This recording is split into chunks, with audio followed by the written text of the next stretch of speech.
यानी शहर में अलचीचक और बाला खातून के दरमियान बातचीत जारी होती है। अलचीचक खातून बाला और आयशा खातून का शुक्रिया अदा करती हैं कि मेरे कहने पर वो इस्मा को अपने पास रखने को तैयार हो गई हैं। बाला खातून और आयशा खातून कहती हैं कि ये कोई बहुत बड़ी बात नहीं, आपने जो किया बिल्कुल ठीक किया और हम आपकी बहन इस्मा का ख्याल रखेंगे।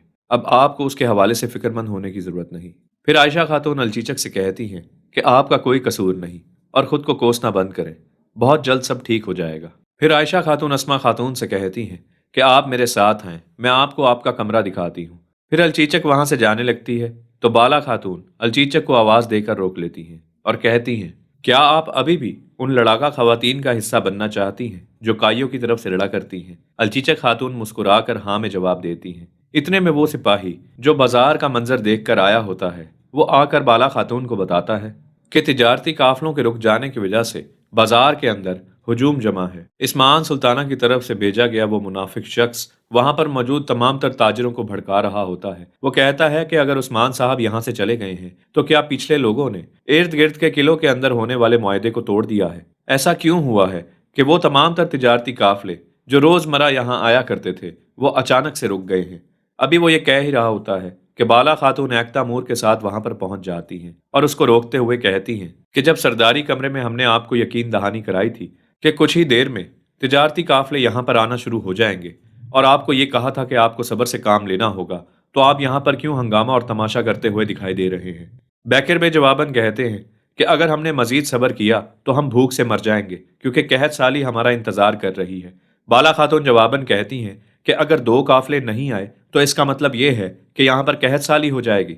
बैकर बे जवाबन कहता है कि आपको कुछ भी मालूम नहीं, जब से उस्मान साहब ने ये तमाम तर चीजें की हैं तो इर्द गिर्द के तमाम तर ईसाई किलों ने हमारे साथ तिजारती काम बंद कर दिए हैं और जिसका हमें ये संगीन नतीजा भुगतना पड़ रहा है, क्योंकि हम वहां पर अगर खरीदो फरोख्त के लिए जा रहे हैं तो वो अपनी कोई भी चीज़ हमें बेचने को तैयार ही नहीं है। और जब हम उनसे मजीद बात करना चाहते हैं तो वो ये बताते हैं कि हमारे पास जो भी मुआहदा उस्मान साहब का था वो मुआहदा ख़त्म हो चुका है। बाला खातून भी लाजवाब होकर वहां से एक तरफ हो जाती हैं और एक तमूर से कहती हैं कि ये लोग किसी किस्म का हंगामा खड़ा करना चाहते हैं तो हमें एहतियाती तदाबीर पर पहले से काम करना होगा। आयशा खातून कहती हैं कि अगर मलहन खातून खाने पीने की अशिया का बंदोबस्त नहीं कर पाई तो यहाँ पर एक अजीबो गरीब सा मंजर देखने को मिलेगा। भूख की वजह से ये लोग कोई भी काम करने के लिए तैयार हो जाएंगे। अभी ये बातचीत जारी होती है कि इसी दौरान नगाड़े बजने लगते हैं। इस्मान सुल्ताना अपने सिपाहियों के साथ यानी शहर में दाखिल हो जाती हैं। दूसरी तरफ जंगल का मंजर दिखाया जाता है जहां जेर कुताई और गोरबूज अल्प उस मकाम पर होते हैं जहां पर मलहन खातून ने आकर खाने की तलाश करनी है। गोरबूज अल्प और जेर कुताई के दरमियान ये बहस जारी होती है कि किसने कितने काफिर मारने हैं। जेर कुताई कहते हैं कि मैंने 3 काफिरों को मारना है, बाकी के 2 काफिर गोरबूज अल्प आप मार सकते हैं। गोरबूज अल्प कहते हैं नहीं, मैं 3 काफिरों को मारूंगा। गोरबूज अल्प कहते हैं क्या तुम मेरा इस मामले में मुकाबला करना चाहते हो? जेर कुताई कहता है कि मेरा आपसे मुकाबला बनता ही नहीं है, मेरे हाथ में 2 तलवारें हैं और मैं 2 तलवारों की मदद से ज्यादा काफिरों को मारूंगा। उसके बाद जब जेर कुताई गोरबूज अल्प की तरफ देखते हैं तो गोरबूज अल्प उनके साथ मौजूद ही नहीं होते। वो सामने जाकर काफिरों को कत्ल करते चले जाते हैं। इतने में जेर कुताई आकर बहुत ही जबरदस्त अंदाज में अपनी तलवारों से बचे हुए काफिरों को मारते हैं, लेकिन वो जिस भी काफिर को मारने लगते हैं गोरबूज अल्प पहले ही पीछे से वार करके उस काफिर को मार चुके होते हैं। जेर कुताई चिल्ला रहे होते हैं कि मेरे काफिरों को कुछ ना कहो, इनको मैं ही मारूंगा, लेकिन गोरबूज अल्प ज्यादा काफिरों को कत्ल करके वहां पर खड़े हो जाते हैं। जेर कुताई चिढ़कर कहते हैं कि ना तो ये मुझे खाने देता है और ना ही मुझे काफिरों को मारने देता है। फिर जेर कुताई गोरबूज अल्प से कहते हैं कि अब हमें जाकर मरहन खातून को बताना चाहिए कि हमने रास्ते में मौजूद काफी काफिरों को कत्ल कर दिया है। दूसरी तरफ कुनिया का मंजर दिखाया जाता है जहां उस्मान साहब और उनके तमाम तर सिपाही सल्जूकी सिपाहियों को उस जगह पर दाखिल होता देख रहे होते हैं जहां पर सुल्तान मसूद को यरगमाल बनाकर रखा हुआ होता है। सल्जूकी सिपाही जैसे ही उस जगह में अंदर दाखिल होते हैं तो वो दाखिल होते साथ ही मंगोल सिपाही को मारकर बाहर फेंक देते हैं और वो वहां से भाग जाता है। फिर उस्मान साहब अपने बाकी सिपाहियों से कहते हैं कि अब सुल्तान मसूद को बचाने का वक्त आ गया है।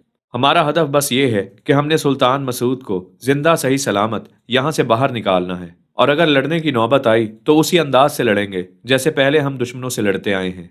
फिर सुल्तान मसूद के कमरे का मंजर दिखाया जाता है जहां सल्जूकी सिपाही मंगोलों का भेष बदलकर सुल्तान मसूद के कमरे में दाखिल हो जाते हैं। उनके पास उनकी तलवारें भी मौजूद होती हैं। सुल्तान मसूद ये देखकर समझ जाते हैं कि आज उनकी जिंदगी का आखिरी दिन है। फिर वो उन सिपाहियों से कहते हैं کہ مجھے پتا ہے کہ آج میرا آخری دن ہے، لیکن اگر تمہیں لگتا ہے کہ تمہارے لیے مجھے قتل کرنا آسان ہوگا تو یہ تمہاری بھول ہے۔ یہ کہتے ہی سلطان مسعود جیسے ہی ان پر حملہ کرتے ہیں تو وہ سپاہی سلطان مسعود پر بھاری پڑ جاتے ہیں اور سلطان مسعود کو انہی کے بستر پر گرا کر ان کی گردن پر تلوار رکھ دی جاتی ہے۔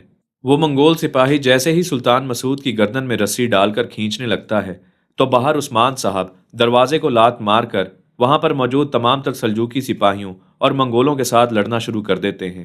جیسے ہی یہ آواز کمرے میں آتی ہے تو وہ رسی کو تیزی سے کھینچنا شروع کرتا ہے تاکہ سلطان مسعود کو جلد از جلد شہید کر دیا جائے۔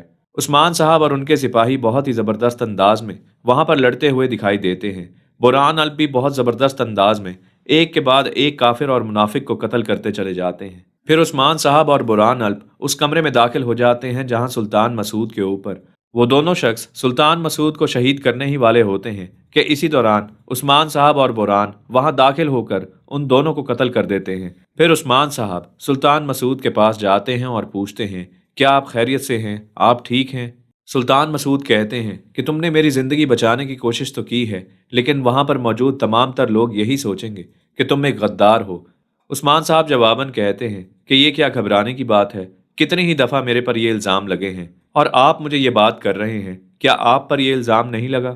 دوسری طرف جنگل کا وہی مقام دکھایا جاتا ہے جہاں اولوف کے سپاہی پہلے سے موجود ہوتے ہیں اور وہاں پر کھانے کا سارا سامان لدوا رہے ہوتے ہیں اور یہ کہتے ہیں کہ کام جلدی سے کرو، ابھی اور بھی بہت سا سامان آنے والا ہے۔ اولوف کا ایک سپاہی دوسرے سپاہی سے پوچھتا ہے، کیا تم نے حفاظتی تدابیر پر کام کیا ہے؟ دوسرا اس کو جواب دیتے ہوئے کہتا ہے کہ میں نے بہت سے سپاہی یہاں پر تعینات کیے ہیں اور کچھ تو جنگل کے اندر موجود ہیں کہ اگر جنگل میں کوئی بھی کائی یا پھر یعنی شہر سے تعلق رکھنے والا کوئی بھی شخص دکھائی دیا تو اس کی خبر ہم تک پہنچ جائے گی۔ دوسرا سپاہی کہتا ہے کہ وہ معاملات تو ٹھیک ہیں، لیکن اس کے باوجود اپنی آنکھیں کھلی رکھو کیونکہ یہ کام ہمیں اولوف نے دیا ہے۔ ابھی یہ بات چیت جاری ہوتی ہے کہ اسی دوران ملہن خاتون چلاتے ہوئے کہتی ہیں کہ ان لوگوں پر حملہ کرو۔ وہاں پر موجود اولوف کے سپاہی یہ دیکھ کر حیران ہو جاتے ہیں کہ آخر ان کو اس ٹھکانے کا پتہ کیسے چلا۔ ملہن خاتون اور ان کے تمام تر سپاہی اولوف کے سپاہیوں پر آتے ساتھ ہی حملہ کر دیتے ہیں۔ ملہن خاتون اور ان کے تمام تر سپاہی بہت زبردست انداز میں اولوف کے سپاہیوں کا سامنا کر رہے ہوتے ہیں اور ایک کے بعد ایک کافر کو قتل کرتے چلے جاتے ہیں۔ اورحان بے کا سامنا اسی شخص سے ہوتا ہے جس نے پہلے اورحان بے کو زخمی کیا ہوتا ہے۔ اورحان بے اسے دیکھ کر کہتے ہیں کہ بالآخر اب تم میرے سامنے آ ہی گئے ہو اور تم میرا ہی شکار ہو، بہت جلد تم میری تلوار کی دھار سے مارے جاؤ گے۔ پھر وہ دونوں آپس میں بہت زبردست انداز میں لڑتے ہوئے دکھائی دیتے ہیں۔ ملہن خاتون اور جیر کتائی بھی بہت زبردست انداز میں لڑائی کر رہے ہوتے ہیں۔ ملہن خاتون ایک کے بعد ایک کافر کو قتل کرتے چلے جاتی ہیں۔ بالآخر کچھ کافر اکٹھا ہو کر ملہن خاتون پر حملہ کر رہے ہوتے ہیں۔ باقی سرداروں کے ساتھ اسی جگہ پر آ جاتے ہیں۔ وہ دیکھتے ہیں کہ یہاں پر پہلے سے لڑائی جاری ہے تو اراز بے ترگت بے سے کہتے ہیں کہ آپ کو کس چیز کا انتظار ہے، ہمیں جا کر اس لڑائی میں حصہ لینا چاہیے، جبکہ ترگت بے ان کو ایسا کرنے سے روک دیتے ہیں۔ وہ آرام سے کھڑے ہو کر اس لڑائی کو دیکھ رہے ہوتے ہیں کہ آخر یہاں پر کیا چل رہا ہے۔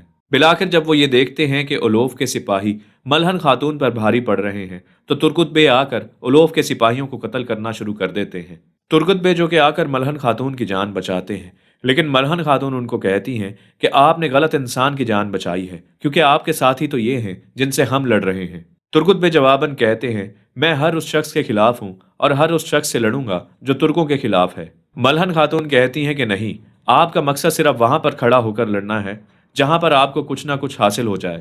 ترگت بے کہتے ہیں کہ یہ آپ کی سوچ ہے، جبکہ میں ایسا انسان نہیں ہوں۔ بالآخر جب اولوف اور اس کے سپاہی اس نتیجے پر پہنچ جاتے ہیں کہ ترک اکٹھے ہو چکے ہیں، اب وہ ہمیں نہیں چھوڑیں گے، اور ایسا ہی ہو رہا ہوتا ہے کہ تمام تر وہ سپاہی جو ملہن خاتون اور ترگت بے کے ساتھ ہیں وہ ایک کے بعد ایک اولوف کے سپاہی کو کاٹتے چلے جاتے ہیں۔ تو اولوف کا ایک خاص سپاہی وہاں پر موجود باقی سپاہیوں کو کہتا ہے کہ فوراً ان تمام تر چیزوں کو آگ لگا دو۔ اولوف کے سپاہی جیسے ہی جلتی ہوئی لکڑیوں سے اس سامان کو آگ لگانے کی کوشش کر رہے ہوتے ہیں تو جیر کتائی اور ترگت بے ایسا کرنے والوں کو سب سے پہلے قتل کرنا شروع کر دیتے ہیں تاکہ سامان کو کسی قسم کا نقصان نہ پہنچے۔ بالآخر اولوف کے سپاہی بھاگنے پر مجبور ہو جاتے ہیں، لیکن وہ ترگت کو دھمکا کر جاتے ہیں، بہت جلد ہم تمہیں زمین میں گاڑ دیں گے۔